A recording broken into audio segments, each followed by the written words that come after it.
Welcome back. अच्छा जी, तो हम सीख रहे हैं यहाँ पर बेसिक पीएचपी।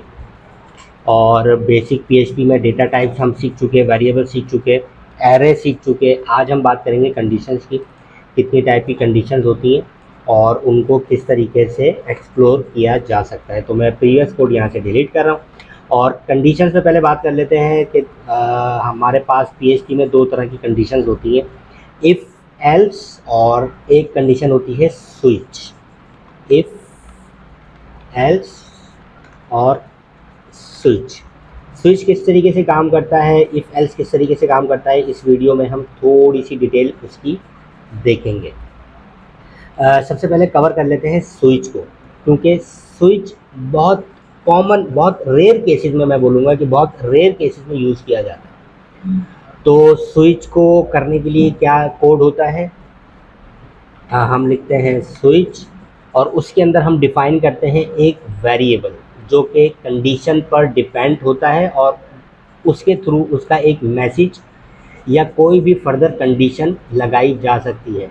तो मैं एक एग्जाम्पल के थ्रू आपको समझाने की कोशिश करता हूँ। जैसे कि हमने एक वेरिएबल भी बनाना है और इसको मैं नाम दे देता हूँ माई वेरिएबल। और उसके बाद हमारी जो फर्स्ट केस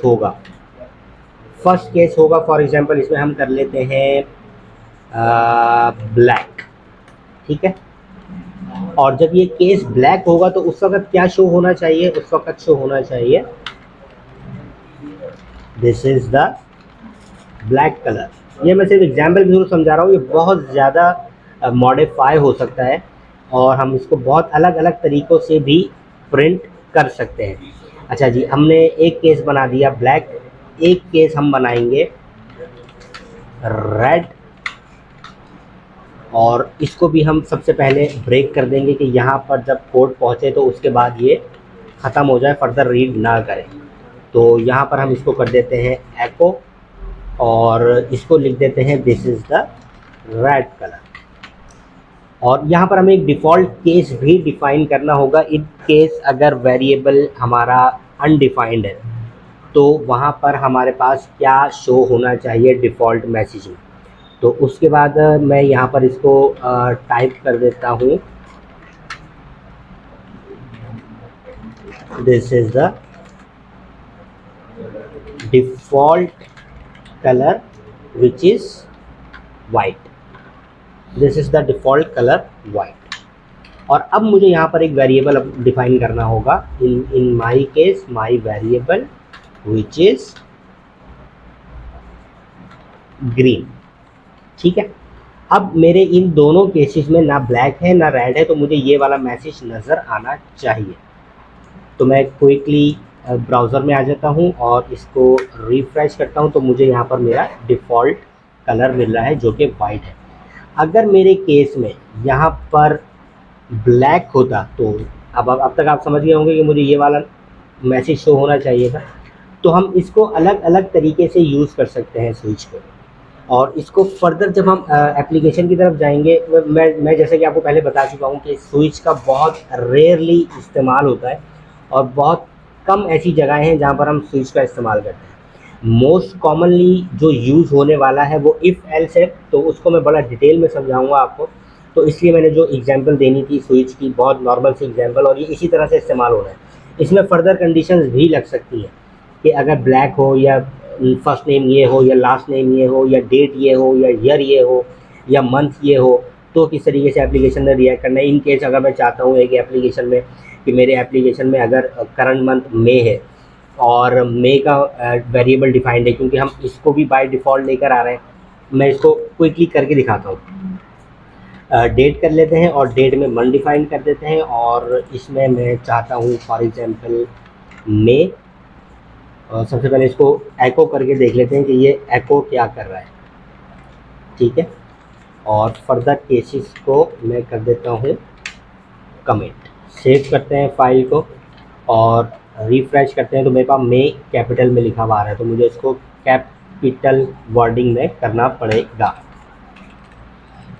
तो मैं एक छोटा सा सिनेरियो बना के दिखा रहा हूँ आपको कि अगर मई का मंथ है तो क्या आएगा, जून है तो क्या आएगा, और अगर कुछ नहीं है तो क्या आएगा। अब मैं इसको इस तरीके से देखता हूँ कि अगर मई का महीना है तो मई का नाम ऊपर लिखा हुआ आ जाएगा, कहीं पर मुझे मंथ दिखाना है, current month is this, current that is this.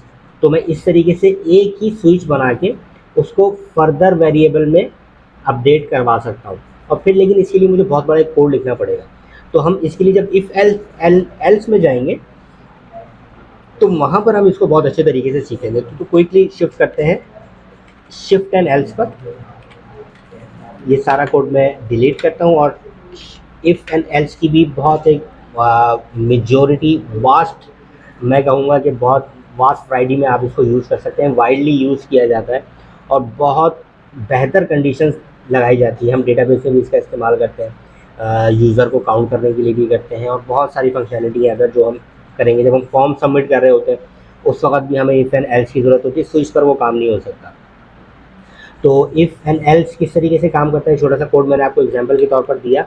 और इसी की तरह हम इसको एक डिफ़ॉल्ट कंडीशन भी दे देते हैं। एल्स अगर कोई कंडीशन ऊपर मैच नहीं होती तो क्या होगा, तो हम इसके अंदर भी दो एक से ज़्यादा कंडीशन लगा सकते हैं, इन केस इफ़ और एल्स। और अगर मेरे पास दूसरी कंडीशन एक और है तो हम इसको लिखते हैं इफ़ और फिर ब्रैकेट ओपन करते हैं और फिर इसको क्लोज़ कर देते हैं। अच्छा, कोड को लिखने का जो बेहतर तरीका है वो यही है कि आप अपने करली ब्रेसेस को इस तरीके से प्रेजेंट करें कि वो विजिबल रहे आपके पास हर वक्त। ठीक है, तो मैं क्विकली एक सिनेरियो क्रिएट करते हैं यहाँ पर कि माय नेम, या इसको कर लेते हैं customer name. Customer name is Shahrukh. अगर कस्टमर का नेम शाहरुख है तो क्या विजिबल हो, अगर कस्टमर का नेम शाहरुख नहीं है तो क्या विजिबल हो। तो हम क्विकली इसको कर लेते हैं, इफ़ कस्टमर नेम इज़, अगर डिफाइंड है, अगर कस्टमर नेम डिफाइंड है तो एको कस्टमर नेम। अदरवाइज अगर कस्टमर का नेम डिफाइंड नहीं है तो हम इसको करते हैं हेलो गेस्ट, जैसे कि आपने normal sign in sign up वगैरह के पेजेस पे देखा भी होगा। तो इसको भी मैं यहाँ पे हेलो कर देता हूँ, स्पेस दे देते हैं ताकि कस्टमर के बाद वो नज़र आ जाए। तो अब यहाँ पर हमने इसको एको नहीं किया, लेकिन हमने इस इफ़ एंड एल्स की कंडीशन के अंदर इसको ओपन किया। तो क्विकली चेक करते हैं क्या नज़र आने वाला है, हेलो शाहरुख। अब अगर शाहरुख वेरिएबल डिफाइन नहीं है तो क्या होगा, क्या एरर आएगा हमारे पास? बिल्कुल, ये बोलेगा कि मुझे गेस्ट का नाम डिफाइन नहीं है। तो हमें यहाँ पर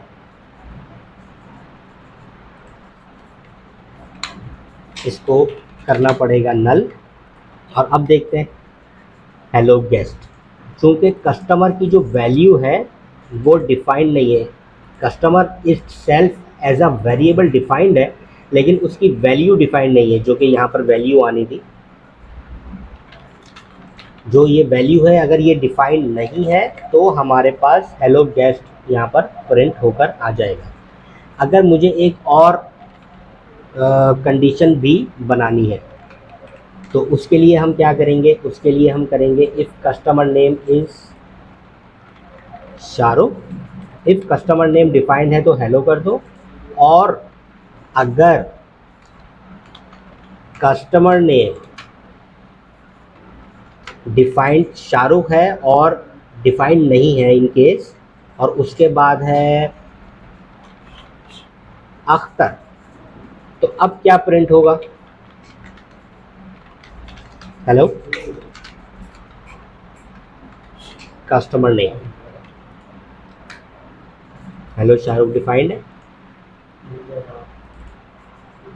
शाहरुख डिफाइंड नहीं है, हेलो गेस्ट आना चाहिए। बिल्कुल एग्जैक्टली हेलो गेस्ट आ रहा है। और अगर कस्टमर नेम डिफाइंड ही नहीं है, इन माई केस इज दिस, तो यहाँ पर मुझे एरर मिलेगा कि कस्टमर नेम की जो वेरिएबल है वो डिफाइंड नहीं है। अब फर्दर हम इसको एक्सप्लोर करेंगे, तो मैं ये चाहता हूँ कि इस एरर को आप रिजॉल्व करके मुझे बताएं कि किस तरीके से ये एरर रिजॉल्व किया जा सकता है और इसमें और फर्दर क्या कंडीशंस अप्लाई की जा सकती है। ये मैंने आपको एक बिल्कुल छोटी सी एग्जांपल दी है। कि इसको किस तरीके से फर्दर एक्सप्लोर किया जा सकता है। आप मैं चाहता हूँ कि आप ट्राई करें इस कोड को और मुझे बताएं अगर किसी भी तरह की कोई परेशानी आ रही है आपको, तो उसको मैं रिज़ॉल्व करने में आपकी हेल्प कर सकूँ। नेक्स्ट वीडियोज़ में हम बाकी के डेटा टाइप्स देखने वाले हैं और बहुत जल्द हम एक एप्लीकेशन भी क्रिएट करेंगे जिसमें login, register, sign up, sign in के पेजेस होंगे। रजिस्टर करेगा यूज़र, लॉगिन करेगा, पासवर्ड भूल जाता है पासवर्ड रीसेट करेगा, और लॉगिन होने के बाद क्या कर सकता है, अगर डैशबोर्ड में लॉगिन हो, यूज़र साइन इन नहीं है तो डैशबोर्ड में किस तरीके से लॉगिन होगा। तो ये बहुत सारी चीज़ें हैं जिस पर हम एक डिटेल सी एक पूरी सीरीज़ बना रहे हैं जिसमें इंशाल्लाह नए आने वाले लोगों को मदद मिलेगी सीखने के लिए। तो मैं चाहता हूँ कि इस वीडियो पे आप लाइक करें, कमेंट करके मुझे बताएं और शेयर करें अगर आपके कुछ फ्रेंड सर्कल है जो चाहते हैं कि PHP में सीखना चाहता हूँ बिल्कुल बेसिक से, तो उन तक ये वीडियो ज़रूर ब ज़रूर पहुँचाएँ। Thank you very much.